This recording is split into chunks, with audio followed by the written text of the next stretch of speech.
A proposta desse livro é funcionar como um manual de operação e não servir como uma referência acadêmica.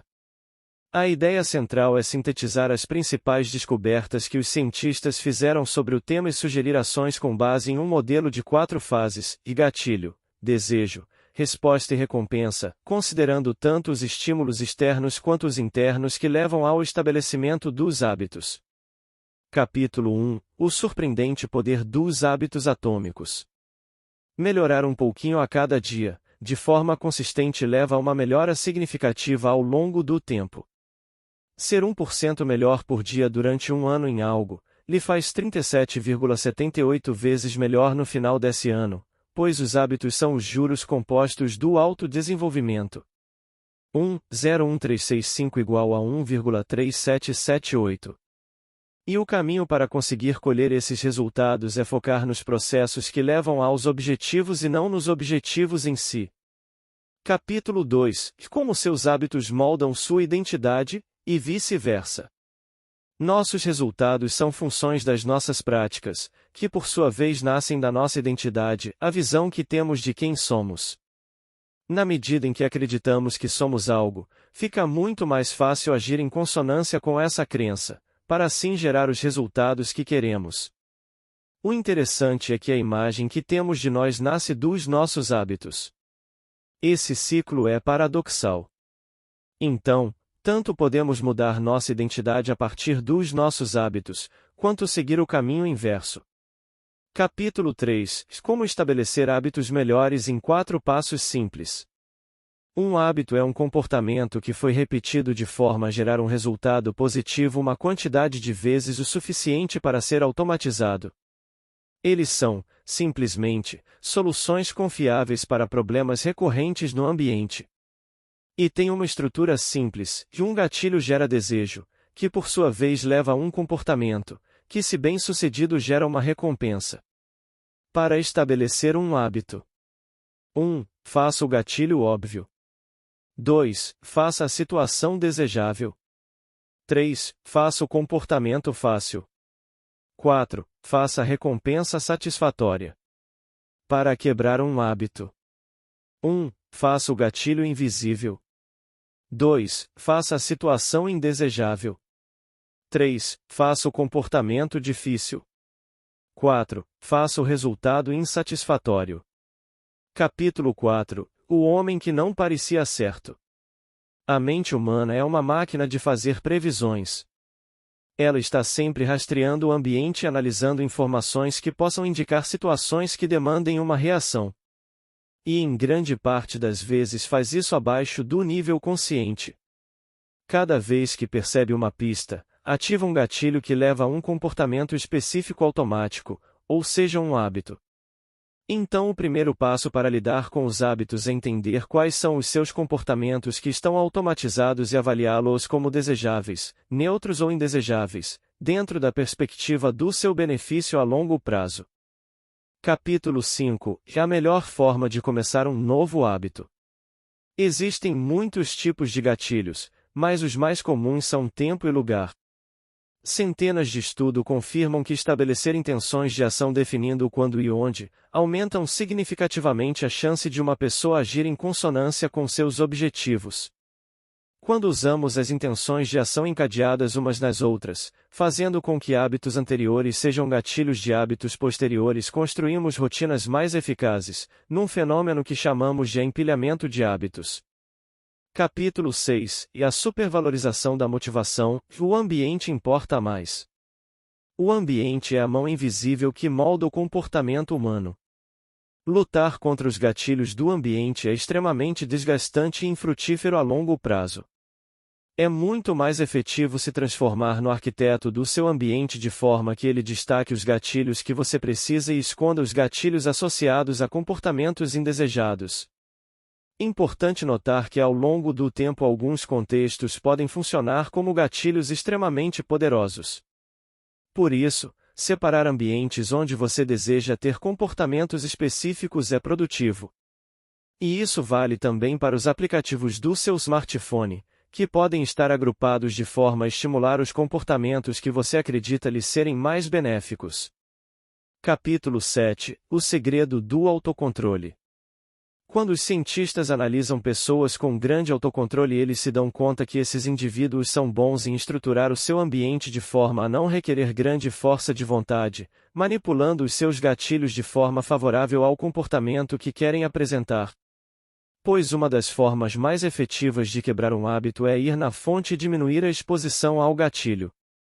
Capítulo 8 – Como fazer um hábito ser irresistível. O cérebro humano tem processos diferentes para o desejo e o prazer, querer e gostar. Existem muito mais estruturas cerebrais destinadas à produção do desejo do que para aproveitar o que desejamos. Por isso, muitas vezes a nossa excitação com a possibilidade de fazer algo é maior que a satisfação de realmente fazer. E essa excitação é ativada em nosso cérebro através de gatilhos no ambiente que sinalizam a possibilidade de termos alguma recompensa. Então, um truque possível é associar algo que você já deseja com um hábito que você quer estabelecer, como, por exemplo, assistir séries enquanto pedala na bicicleta ergométrica. Capítulo 9 – O papel da família e amigos na estruturação dos hábitos. Humanos são animais sociais. Queremos o respeito e aprovação das outras pessoas. Está em nosso material genético, pois disso dependeu a sobrevivência de nossos ancestrais. Por isso nós imitamos os hábitos de 3 grupos em particular, os próximos, a massa e os poderosos. Quanto mais somos próximos de alguém, mais tendemos a reproduzir seus comportamentos, então uma boa estratégia é nos aproximarmos de pessoas com os hábitos que queremos cultivar. Outro indicador de comportamento apropriado é a forma com a maioria, principalmente quando não temos certeza sobre o que fazer, o que geralmente é uma estratégia eficaz, embora eventualmente o tiro saia pela culatra. Então precisamos estar atentos para os hábitos generalizados que não queremos cultivar. O terceiro parâmetro social vem dos poderosos, pois se eles foram bem-sucedidos assumimos, às vezes inconscientemente, que esse é o melhor caminho. Então, dirigir nosso olhar para aqueles que têm os hábitos que queremos ter pode ajudar. Capítulo 10 – Como encontrar e consertar as causas dos seus maus hábitos. Todo comportamento tem por trás um motivo ligado à nossa essência humana, como por exemplo, se economizar energia, conseguir se alimentar, ser amado, reproduzir, estabelecer laços sociais, ser aprovado, reduzir riscos, ter status e prestígio. O desejo é só a manifestação específica de um desses motivos. E essa manifestação aparece porque são soluções que você aprendeu como bem-sucedidas para os motivos fundamentais da existência, mas não são necessariamente os melhores. Tudo começa com uma lacuna entre o estado que você está e o estado que seu corpo acha que você deveria estar. Em seguida você age de forma a resolver esse gap. Se tal ação levar a um resultado positivo em momentos diferentes, seu cérebro automatiza esse comportamento e ele se transforma num hábito. Capítulo 11 – E ande devagar, mas nunca para trás.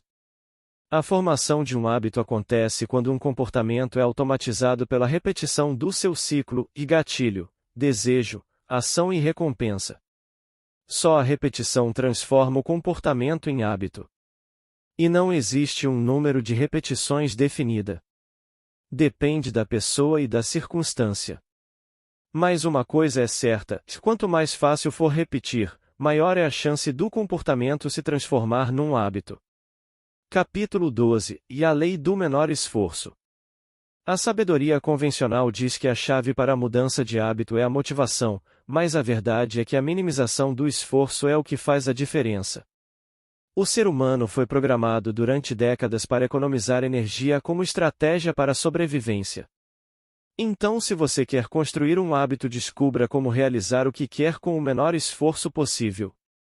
Construa hábitos com base no fluxo natural da sua vida. É nisso, por exemplo, que se baseiam as bem-sucedidas práticas de gestão japonesa, onde o grande objetivo é minimizar as áreas de fricção em um processo de evolução contínua.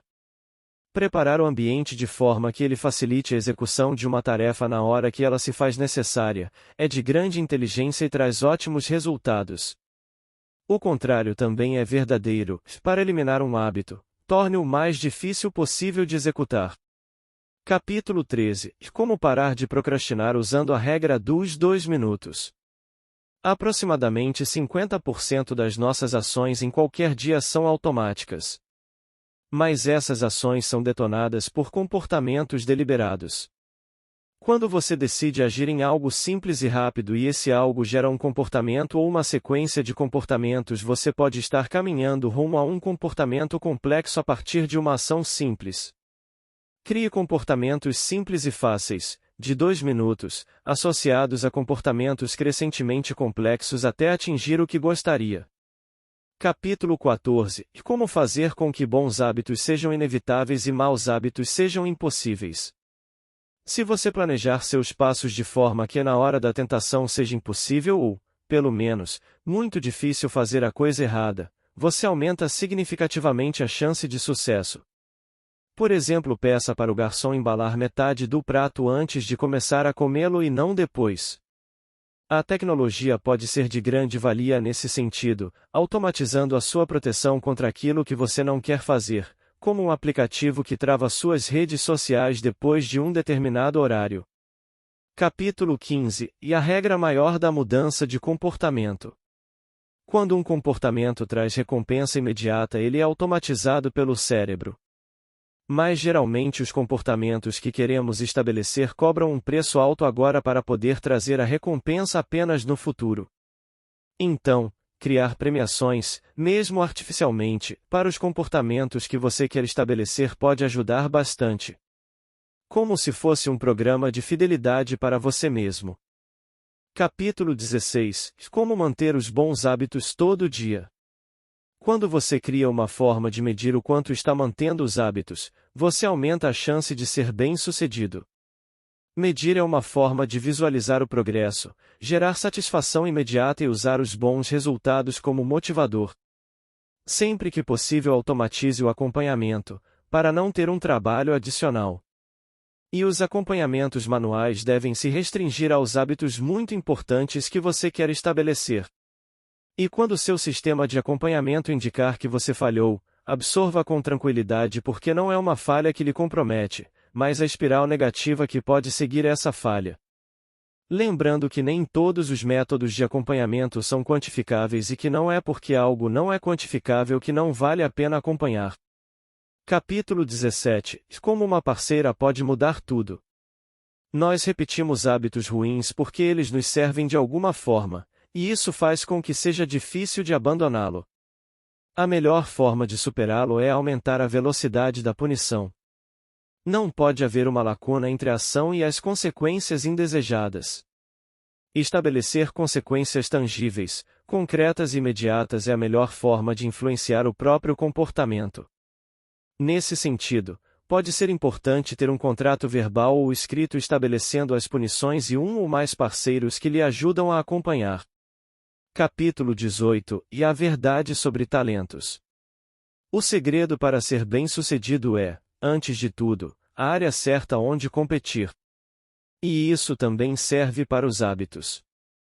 Hábitos que estão alinhados com os seus talentos são mais fáceis de praticar e por isso leva a uma maior probabilidade de estabelecimento. Mas é bastante difícil antecipar se uma pessoa vai ou não ter talento para uma atividade. Então o melhor caminho é explorar o máximo de alternativas no início e ir se aprofundando naquelas que demonstrarem maior aderência aos comportamentos naturais da pessoa. Capítulo 19. A regra dos cachinhos dourados. Quando você está desenvolvendo um hábito, precisa garantir que ele fique na zona de flow, e ele não deve ser difícil demais para não causar desistência e nem fácil demais para não causar desinteresse. Afinal, para atingir a excelência é fundamental praticar, mas quanto mais você pratica, mais entediado fica. Então é importante se propor desafios cada vez maiores, mas dentro da sua zona de possibilidade para conseguir continuar praticando. Capítulo 20. O lado ruim de criar bons hábitos. Quando você domina automaticamente os fundamentos de uma atividade, passa a liberar sua mente para cuidar de detalhes mais avançados. Por isso os hábitos são o pilar central da excelência. Isso é bom até um certo ponto, pois depois de automatizar um hábito você perde a sensibilidade ao feedback e entra no piloto automático, deixando de evoluir. Alguns estudos mostram, inclusive, que você entra numa zona de declínio lento e gradual de competência. Então, para continuar rumo à maestria, é necessário estabelecer momentos de prática deliberada, quando o objetivo é prestar atenção no processo de aprendizado.